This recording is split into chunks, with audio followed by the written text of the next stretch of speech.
BBC বাংলার অধিবেশন প্রবাহতে আপনাদের স্বাগত। আজ আপনাদের সাথে লন্ডন স্টুডিও থেকে আছি মানসী বড়ুয়া। ইন্নালিল্লাহ, আবার মধ্যপ্রাচ্যে তৃতীয় বিশ্বযুদ্ধ শুরু হয়ে গেছে। মার্কিন যুক্তরাষ্ট্র ও ইহুদিবাদী ইসরায়েলকে কোনোভাবেই ছাড় দেবে না ইরান। ইরানের পক্ষ থেকে পাকিস্তানে কোনো প্রতিনিধি পাঠানো হয়নি। এর ফলে পুরোপুরি ফেঁসে গেছে মার্কিন যুক্তরাষ্ট্র এবং ইহুদিবাদী ইসরায়েল। তারা ইরানের সঙ্গে যুদ্ধবিরতি করতে না পারলে এবং হরমুজ প্রণালী যদি এভাবে বন্ধ থাকে তাহলে পুরোপুরি ফেঁসে যাবে। তারা কোনোভাবে আসলে কোনো কিছু করতে পারবে না। পরিস্থিতি খুবই ভয়াবহ আকার ধারণ করেছে।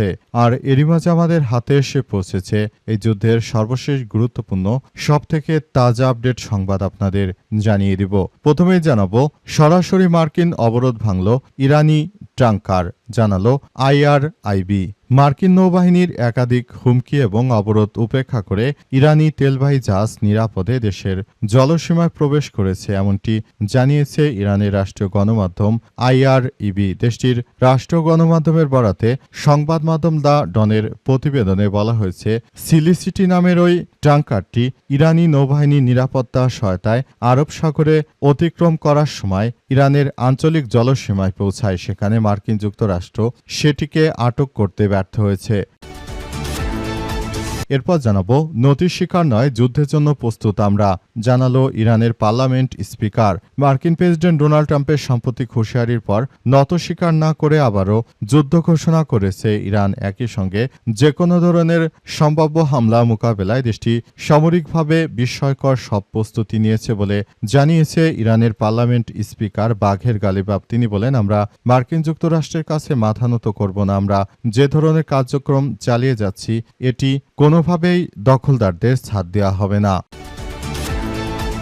এদিকে যুদ্ধবিরতির সময় রসদ মজুত করেছি, মার্কিন বাহিনী পুরোপুরি প্রস্তুত, বললেন ডোনাল্ড ট্রাম্প। যদি কোনো সমঝোতা বা চুক্তি না হয় তবে ইরানের বিরুদ্ধে আবারও সামরিক অভিযান শুরু করতে পুরোপুরি প্রস্তুত যুক্তরাষ্ট্রের সেনাবাহিনী, এমন হুঁশিয়ারি দিয়েছেন মার্কিন প্রেসিডেন্ট ডোনাল্ড ট্রাম্প। তিনি আরও জানিয়েছেন যে যুদ্ধবিরতির এ সময়কালকে মার্কিন বাহিনীর যুদ্ধের জন্য প্রয়োজনীয় সরঞ্জামের সমাবেশ ঘটিয়েছে। নির্দেশনা পাওয়া মাত্রই তারা হামলা চালাতে সক্ষম, খবর আল জাজিরার। এবারে জানাবো, হরমুজ প্রণালী বন্ধ থাকলে পরিণাম হবে ভয়াবহ, জানালো EU। হরমুজ প্রণালী দিয়ে জাহাজ চলাচল স্বাভাবিক না হলে ইউরোপ সহ পুরো বিশ্বের জন্য তার পরিণাম বিপর্যয়কর হবে বলে হুঁশিয়ারি দিয়েছে ইউরোপীয় ইউনিয়ন ইউএস। ইউর পরিবহন কমিশনার অ্যাপোলোস্টোলস তাৎক্ষণিক এই সতর্কবার্তা দিয়েছেন। এবং সর্বশেষ জানাবো, সংসদে গাড়ি চাইলেন হাসনাত আব্দুল্লাহ, হাসলেন বিএনপির নেতৃত্ববৃন্দরা। উপজেলায় দাপ্তরিক কাজের জন্য অফিস বরাদ্দ পাওয়ার পর এবার যাতায়াত সুবিধার জন্য সরকারি গাড়ির দাবি জানিয়েছে সংসদ সদস্য হাসনাত আব্দুল্লাহ। জাতীয় সংসদের অধিবেশনে অংশ নিয়ে তিনি এ দাবি উত্থাপন করেন। তবে হাসনাতের এই দাবির বিপরীতে সরকারি ব্যয় সংকোচন নীতির কথা স্মরণ করে দিয়েছেন স্বরাষ্ট্রমন্ত্রী সালাউদ্দিন। এ নিয়ে সংসদে সরকারি ও বিরোধী দলের সদস্যদের মধ্যে বেশ হাস্যরসের সৃষ্টি হয়। প্রিয় দর্শক, হাসনাত আব্দুল্লাহ গাড়ি ভাড়া করে চললেও বিএনপি নেতা সালাউদ্দিন কিন্তু এস আলমের কাছ থেকে গাড়ি পেয়েছিল। তিনি সেই গাড়ি নিয়ে চলাচল করে থাকেন। প্রথমেই তিনি শিলং সালাউদ্দিন তিনি এস আলমের কাছ থেকে গাড়ি পেয়ে সেই গাড়িতে চলাচল করেছেন। সুতরাং এখন তার ব্যয় সংকোচন নীতি, বিষয়টি হাস্যকর। প্রিয় দর্শক, এতক্ষণ শুনছিলেন সংবাদ শিরোনাম, এবারে বিস্তারিত। তবে তার আগে বন্ধুরা অনুরোধ থাকবে, এই সংবাদটিতে একটি লাইক দিন। এই চ্যানেলে আপনি নতুন হয়ে থাকলে আমাদের সংবাদটি দেখতে দেখতে চ্যানেলটি সাবস্ক্রাইব করে রাখুন। কমেন্ট করে বন্ধুরা আপনার মূল্যবান মতামত জানিয়ে দিন আপনি বিশ্বের কোন দেশ থেকে বা বাংলাদেশের কোন স্থান থেকে আমাদের সংবাদটি দেখছেন এবং শুনছেন। আর বন্ধুরা, সংবাদটি আপনার সোশ্যাল মিডিয়া ফেসবুকে শেয়ার করে বন্ধুদেরও দেখার সুযোগ করে দিন। গাজা যুদ্ধে আপনি যদি নিরীহ ফিলিস্তিনিদের ভালোবেসে থাকেন বন্ধুরা, কমেন্টে ইয়েস লিখে পুরো বিশ্বকে আমাদের এই সংবাদটি দেখার সুযোগ করে দিন। এবারে বিস্তারিত। সরাসরি মার্কিন অবরোধ ভাঙল ইরানি ট্যাঙ্কার, জানালো IREB।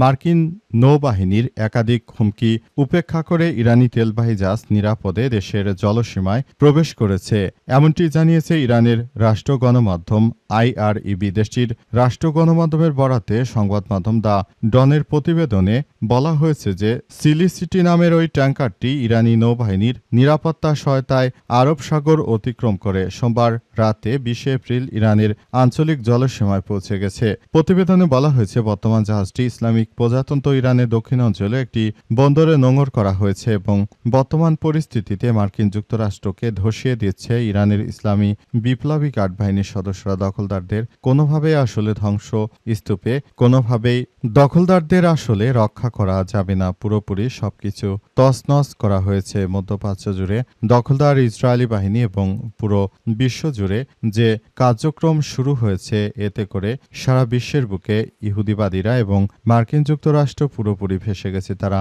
শুরু থেকে ইরানের বিরুদ্ধে যে যুদ্ধ শুরু করেছে, এই যুদ্ধে তারা আসলে কোনো জয়লাভ করতে পারেনি, বরং নিজেরা হেরে গেছে। তাই এখন এই হেরে যাওয়ার পর তারা মার্কিন যুক্তরাষ্ট্র এবং ইহুদিবাদীরা মিলে ইরানের বিভিন্ন আর্থিক ক্ষতি করার অনেক অপচেষ্টা চালাচ্ছে। তবে আমরা মনে করি এই প্রচেষ্টা সবার জন্য অব্যাহত থাকার বিষয়টি খুবই গুরুত্ব দিয়ে দেখতে হবে বলে নিশ্চিত করা হয়েছে এবং পুরো পরিস্থিতি দখলদার ইসরায়েলি বাহিনীর বিরুদ্ধে গিয়ে তারপর ভবিষ্যতের একটি শক্তিশালী ইরান গঠন করতে চায় IRGC। নথির শিকার নয়, যুদ্ধের জন্য প্রস্তুত ইরান, বললেন ইরানের পার্লামেন্টারি স্পিকার বাঘের গালিবাফ জানিয়েছেন যে নথির শিকার নয়, বরং ইরান পুরোপুরি প্রস্তুত রয়েছে। যে কোনো মুহূর্তে তারা যুদ্ধ করতে রাজি এবং যুদ্ধে ঝাঁপিয়ে পড়তে ইরান পুরোদমে প্রস্তুত বলে জানিয়েছেন তিনি। বাঘের গালিবাফ জানিয়েছেন যে ইরান কখনোই মাথা নত করেনি আর ভবিষ্যতেও করবে না। মার্কিন যুক্তরাষ্ট্র ও দখলদার ইসরায়েলি বাহিনী তারা শুরু থেকে আমাদের বিরুদ্ধে যে সন্ত্রাসী কার্যক্রম চালিয়ে যাচ্ছে, এখানে আমরা কখনোই মাথা নত করিনি। ইরানের ইসলামী বিপ্লবী গার্ড বাহিনীর সদস্যরা তারা আল্লাহ ছাড়া কাউকে ভয় পায় না। তারা আল্লাহর নামে এবং তার নবীর নামে শুরু করে সবকিছু ইহুদিবাদী ইসরায়েল ও মার্কিন যুক্তরাষ্ট্রকে চরমভাবে ধুলাই দিচ্ছে। পরিস্থিতি যতই ভয়াবহ আকার ধারণ করুক না কেন, দেশপ্রেমিক সেনা সদস্যরা তারা নিজের দেশের দায়িত্ব কখনো অবহেলা করবে না, দায়িত্ব তারা পালন করবে। আমরাও পুরোদমে প্রস্তুতি নিয়েছি। আবার যে কোনো মুহূর্তে যুদ্ধ শুরু হলে আমরা এর জন্য সব ধরনের ভাবে প্রতিরোধ গড়ে তুলতে প্রস্তুত বলে জানানো হয়েছে। মধ্যপ্রাচ্য জুড়ে দখলদার ইসরায়েলি বাহিনী ও মার্কিন যুক্তরাষ্ট্র যে ধরনের কার্যক্রম শুরু করেছে, এই কার্যক্রমগুলো অত্যন্ত জটিল আকার ধারণ করেছে। ইহুদিবাদীরা শুরুতে ইরানের বিরুদ্ধে এই যুদ্ধ শুরু করার পর নিজেরা মনে করেছিল তারা যুদ্ধে হয়তো জিতে গেছে, কিন্তু পরিস্থিতি এখন দখলদারদের পুরোপুরি বিরুদ্ধে চলে গেছে। দখলদারেরা এখন চাইলেও কোনো কিছু করতে পারছে না, তারা ইরানের কাছে ধরাশায়ী হয়েছে। মার্কিন যুক্তরাষ্ট্র এবং দখলদার ইসরায়েলি বাহিনী যে ধরনের কার্যক্রম আসলে শুরু করেছিল, এটি কোনো সভ্য দেশ এটা করতে পারে না। নিরীহ মানুষদেরকে তারা ধ্বংস করার মধ্য দিয়ে আবারও ভয়াবহ একটি আকার ধারণ করেছে এবং এই কার্যক্রমগুলো চালাতে গিয়ে দখলদার ইসরায়েলি বাহিনী নিজেরাই চরমভাবে ফেঁসে গেছে। নতুন করে আবারও একটি ভয়াবহ সংঘাতময় পরিস্থিতি আসলে চালিয়ে যাচ্ছে দখলদার ইসরায়েলি বাহিনী। তারা শুরু থেকে আবার একটি খারাপ অবস্থানের মধ্য দিয়ে এগিয়ে যাচ্ছে এবং তারা খুবই খারাপ আকারের মধ্য দিয়ে যাচ্ছে। নথির শিকার নয়, যুদ্ধের জন্য প্রস্তুত ইরান, বললেন ইরানের পার্লামেন্টারি স্পিকার বাঘের গালিবাফ জানিয়েছেন যে নথির শিকার নয়, বরং ইরান পুরোপুরি প্রস্তুত রয়েছে। যে কোনো মুহূর্তে তারা যুদ্ধ করতে রাজি এবং যুদ্ধে ঝাঁপিয়ে পড়তে ইরান পুরোদমে প্রস্তুত বলে জানিয়েছেন তিনি। বাঘের গালিবাফ জানিয়েছেন যে ইরান কখনোই মাথা নত করেনি আর ভবিষ্যতেও করবে না। মার্কিন যুক্তরাষ্ট্র ও দখলদার ইসরায়েলি বাহিনী তারা শুরু থেকে আমাদের বিরুদ্ধে যে সন্ত্রাসী কার্যক্রম চালিয়ে যাচ্ছে, এখানে আমরা কখনোই মাথা নত করিনি। ইরানের ইসলামী বিপ্লবী গার্ড বাহিনীর সদস্যরা তারা আল্লাহ ছাড়া কাউকে ভয় পায় না। তারা আল্লাহর নামে এবং তার নবীর নামে শুরু করে সবকিছু ইহুদিবাদী ইসরায়েল ও মার্কিন যুক্তরাষ্ট্রকে চরমভাবে ধুলাই দিচ্ছে। পরিস্থিতি যতই ভয়াবহ আকার ধারণ করুক না কেন, দেশপ্রেমিক সেনা সদস্যরা তারা নিজের দেশের দায়িত্ব কখনো অবহেলা করবে না, দায়িত্ব তারা পালন করবে। আমরাও পুরোদমে প্রস্তুতি নিয়েছি। আবার যে কোনো মুহূর্তে যুদ্ধ শুরু হলে আমরা এর জন্য সব ধরনের ভাবে প্রতিরোধ গড়ে তুলতে প্রস্তুত বলে জানানো হয়েছে। মধ্যপ্রাচ্য জুড়ে দখলদার ইসরায়েলি বাহিনী ও মার্কিন যুক্তরাষ্ট্র যে ধরনের কার্যক্রম শুরু করেছে এই কার্যক্রমগুলো অত্যন্ত জটিল আকার ধারণ করেছে। ইহুদিবাদীরা শুরুতে ইরানের বিরুদ্ধে এই যুদ্ধ শুরু করার পর নিজেরা মনে করেছিল তারা যুদ্ধে হয়তো জিতে গেছে, কিন্তু পরিস্থিতি এখন দখলদারদের পুরোপুরি বিরুদ্ধে চলে গেছে। দখলদারেরা এখন চাইলেও কোনো কিছু করতে পারছে না, তারা ইরানের কাছে ধরাশায়ী হয়েছে। মার্কিন যুক্তরাষ্ট্র এবং দখলদার ইসরায়েলি বাহিনী যে ধরনের কার্যক্রম আসলে শুরু করেছিল এটি কোনো সভ্য দেশ এটা করতে পারে না। নিরীহ মানুষদেরকে তারা ধ্বংস করার মধ্য দিয়ে আবারও ভয়াবহ একটি আকার ধারণ করেছে এবং এই কার্যক্রমগুলো চালাতে গিয়ে দখলদার ইসরায়েলি বাহিনী নিজেরাই চরমভাবে ফেঁসে গেছে। নতুন করে আবারও একটি ভয়াবহ সংঘাতময় পরিস্থিতি আসলে চালিয়ে যাচ্ছে দখলদার ইসরায়েলি বাহিনী। তারা শুরু থেকে আবার একটি খারাপ অবস্থানের মধ্য দিয়ে এগিয়ে যাচ্ছে এবং তারা খুবই খারাপ আকারের মধ্য দিয়ে যাচ্ছে।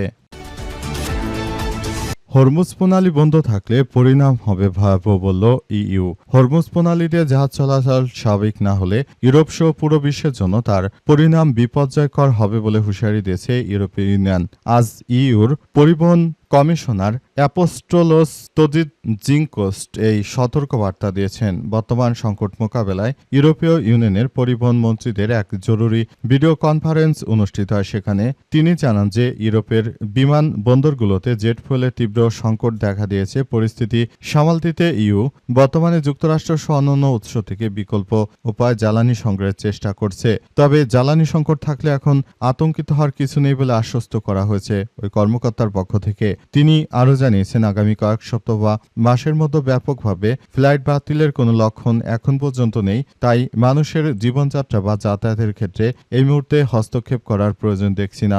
গত কয়েকদিন ধরে হরমুজ প্রণালী বন্ধ থাকার প্রভাবে বিশ্ববাজারে জ্বালানি সরবরাহ বিঘ্নিত হওয়ার প্রেক্ষাপটে ইউরোপীয় ইউনিয়ন এই জরুরি পদক্ষেপ গ্রহণ করল এবং পুরো পরিস্থিতি আসলে খুবই ভয়াবহ আকার ধারণ করেছে এবং এই পরিস্থিতির মধ্য দিয়ে দখলদার জায়নবাদীদের বিরুদ্ধে এবার ইউরোপীয় ইউনিয়নের পক্ষ থেকে ব্যবস্থা গ্রহণ করা হচ্ছে। তারা জানিয়েছে যে আমরা দখলদার ইসরায়েলি বাহিনী ও মার্কিন যুক্তরাষ্ট্রের এই অবৈধ নৌ অবরোধ আমরা মেনে নিতে পারি না। নৌ অবরোধ অবশ্যই প্রত্যাহার করতে হবে বলে একটি অঘোষিতভাবে ট্রাম্পকে জানিয়ে দিয়েছে ইউরোপীয় ইউনিয়নের নেতৃত্ববৃন্দরা।